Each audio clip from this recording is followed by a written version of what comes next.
everyone, this is PHTV Channel 4 in Palos Heights. I'm Sue Jankowski with Bookshelf. And today is a special Bookshelf edition, and we are here with our local author, Lindsey Vanderlaan, and she wrote the children's book, The Little Man in the Clock, and I've got a copy of it right here. And I'm really excited about it. I read the book. It's really great. And so we're going to talk to Lindsey today about writing, and it's really exciting. I'm so happy to introduce you to everyone, Lindsey, because it's a huge accomplishment to write a book, get an illustrator, and like have it, in print. I think that has to be a great feeling of success for you.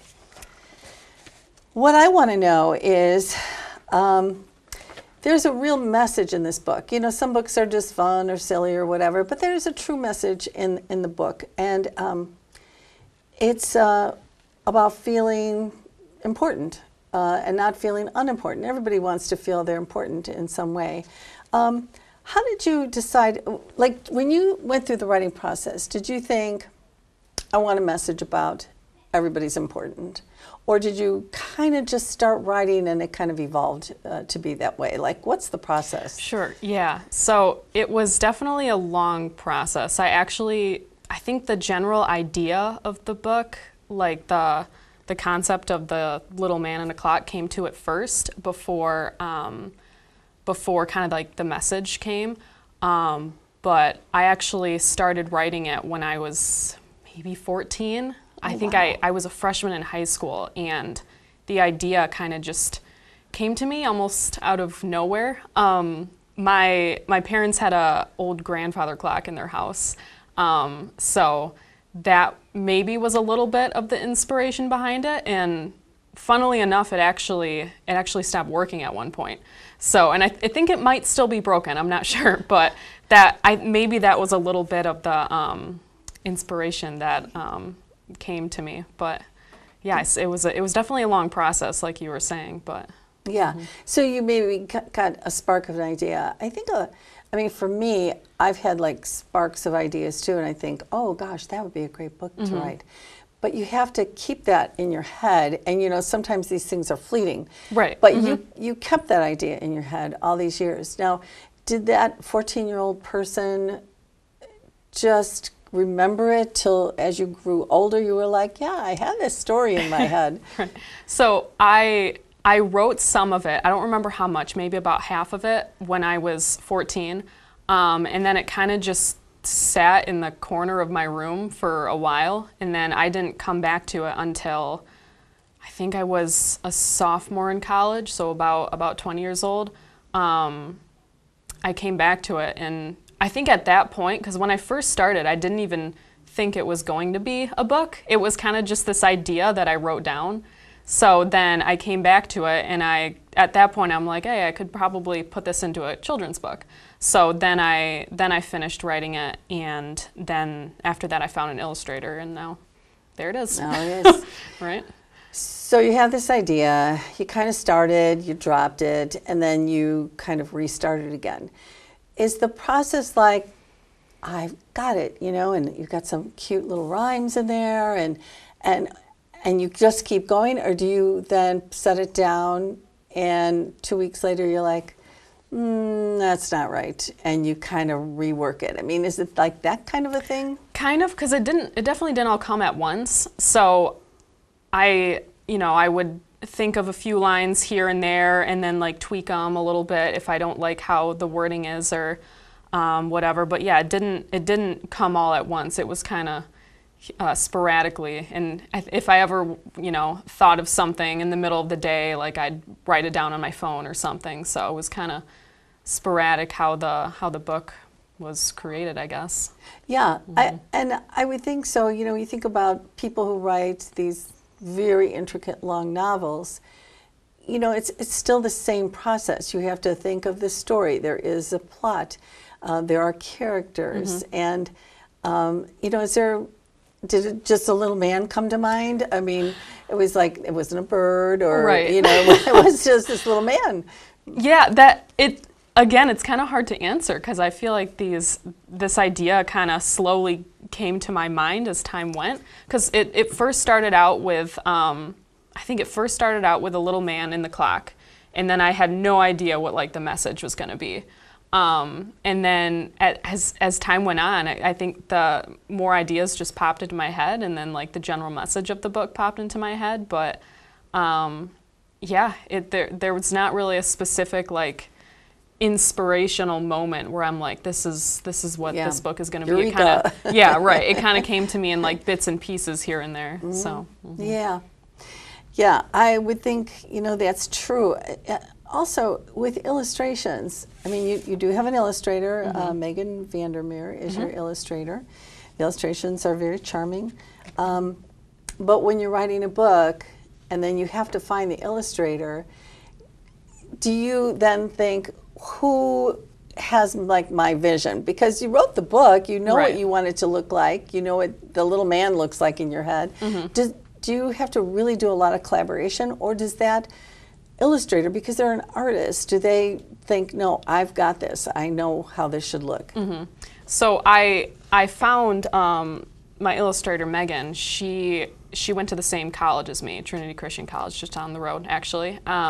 She was a few years older than me, so she had already graduated, but I had no idea where to find an illustrator, so I actually reached out to the art department at Trinity, and I said, do you know anyone that'd even be interested? So the art department gave me her name, and then I basically just gave her my text, and I'm like, do what you want. Like however, I really had no exact vision of what I wanted the illustrations to look like. I kind of just trusted her with the process, and I'm very pleased with how it turned out. They turned out great. They did turn out great. I mean, I really like them. They're just kind of charming, and they're kind of cozy, you know. Right. Very nice. Okay, so now I really see this as this is like the perfect length book to read to your children at night, because it's not super long, but it has a lovely message, and the pages just turn. There's not. Sometimes I look at books, and I know authors don't do it based on number of words on a page. But when you look at some children's stories, you're like, oh my goodness, I can never read this, to a child. This is like the ideal amount for a child's, just even a short kind of quick, here we're going to read this book together. And also, I really think this is, the vocabulary is really great, because at a certain level, kids can read it themselves. I struggled with that a little bit, because I'd come up with some words or verbiage where I'd be like, a 3-year-old or a 4-year-old's not going to know this, so I had to kind of tweak a little bit. But yeah, it's geared towards kids around 2 to 5 years old, roughly. So yeah, the words matter, because they're not going to know what more complicated or longer words are yet at that point. No, and the meaning of them goes above their head. And in some ways, you do want something a little above their head, because you want them to think a little bit. But this isn't just a happy medium with that. So that's really nice. So the message to this then just kind of came to you. It just kind of led that to you, because there is a nice little message at the end of the book. And I don't know if we did talk about, everyone's important. I mean, I think that's a great message for everybody in the world, to know that everybody's important. And this is a cute way to illustrate that. You'll have to read the book. You'll have to go get the book. Speaking of that, where would we get this book? So I actually self-published it on Amazon and Barnes & Noble. So either of those websites you could get it from. Okay, so we're not done talking yet, Lindsey, but I just want to point out, it is the little man in the clock. If you ever want to go looking for it, you should. It's a great way to support a local author, and it's written by Lindsey Vanderlaan. We'll put it up on the screen so you know who that is. And this would be a great gift for somebody too. Somebody who just had a baby or whatever. It's always nice to get some books. So I guess, are you thinking like, hopefully you have great success with this. Are you thinking that I've got another story kind of rattling around in my head, or have you started something else, or what's your thoughts on that? Yeah, I'd love to write more. I think the fear is always like, oh, my second book, like it won't be as good as the first or whatever. Like I won't like what I created as much. But I'm trying to get away from that mindset and be like, just make more, just create more. Like you'll regret it more if you don't, you know. So I am in the process of writing a couple more books. I've jotted a few things down, and yeah, they're coming. But yeah, like I said before, things don't all come to me at once. You know, it's like sometimes I sit down and I'm trying to think of something, but like, you know, nothing comes to me. And other times it's like, okay, this thought came to me throughout the day randomly. So it's kind of a sporadic or random process, but. It is, you know, I think when you're thinking too hard, sometimes you're like, okay, I'm going to think of an idea. Right, yeah, that's not how it works. It doesn't, it just doesn't. So, I hope that you do write another book, because this is really, I think this is really a great book for you to have written for everyone to enjoy. Okay, so, you know, some other things, you know, people who write books, read books. You know, did you have a favorite book as a child, or a favorite author, or do you have a memory of your parents like reading something to you, you know, when you were a child?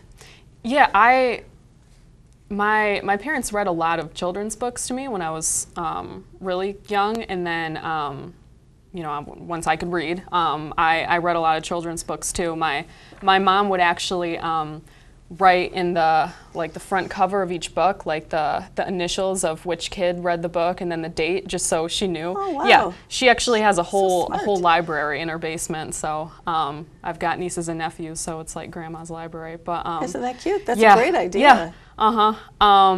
Yeah. I read lots of children's books. I don't know if I necessarily have a favorite one, but yeah, I definitely had my fair share of reading. Well, it's like anybody who likes to read. You know, there's so many good books that it's really just hard to you know, pick one particular book. You know, right. as days go by.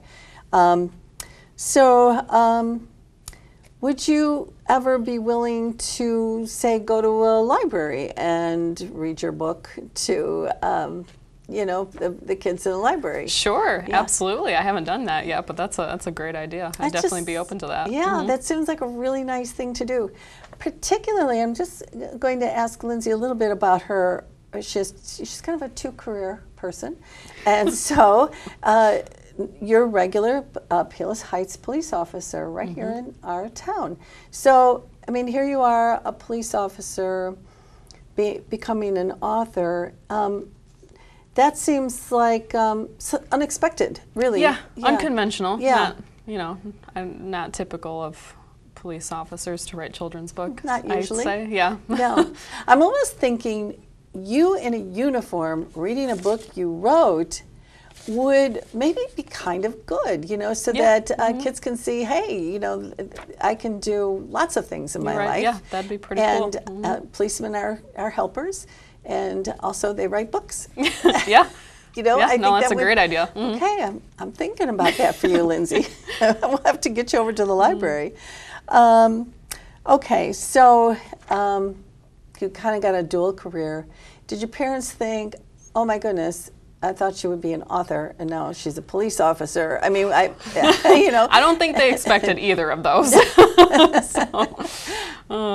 Yeah, but no, yeah, I don't think I expected either of those careers either. But I'm obviously grateful with how it worked out, and I love what I do. So. That's great. I mean, it's just, I think sometimes too, life takes unexpected turns. You don't really know what you're going to be doing. That's why when we talk about young people, teenagers who are starting their career path, whatever it may be, that isn't always what you end up doing. You know, you have challenges and different things, and you experiment and try, and who knows, maybe you'll pick up a third thing, you know, juggling or something, who knows. You don't need just one. No, you don't. You don't. Okay, well, one more time, I just want everyone to get a good look at this book. And it's got a cute cover in the back, too. The Little Man and the Clock, written by Lindsey Vanderlaan and illustrated by Megan Vandermeer. That's kind of easy to remember. And go on Amazon, or what was the other? Barnes & Noble. Or Barnes & Noble, and you can get this book there. And that can be something you give a gift to yourself, or you give a gift to your grandchildren, or someone just having a baby, or just have it in your house if you have kids around. This is a great book to start with. It has great message. And also we're supporting a local author, which I'm very thrilled about. And I hope that when Lindsey writes her next book, and she will at some point, that we can have you back again, Lindsey. Yeah, that would be awesome. Thanks for coming in today. Yeah, thank you for inviting me. Thanks for watching us on Bookshelf. Go get her book if you can. Thank you. Good night. Goodbye.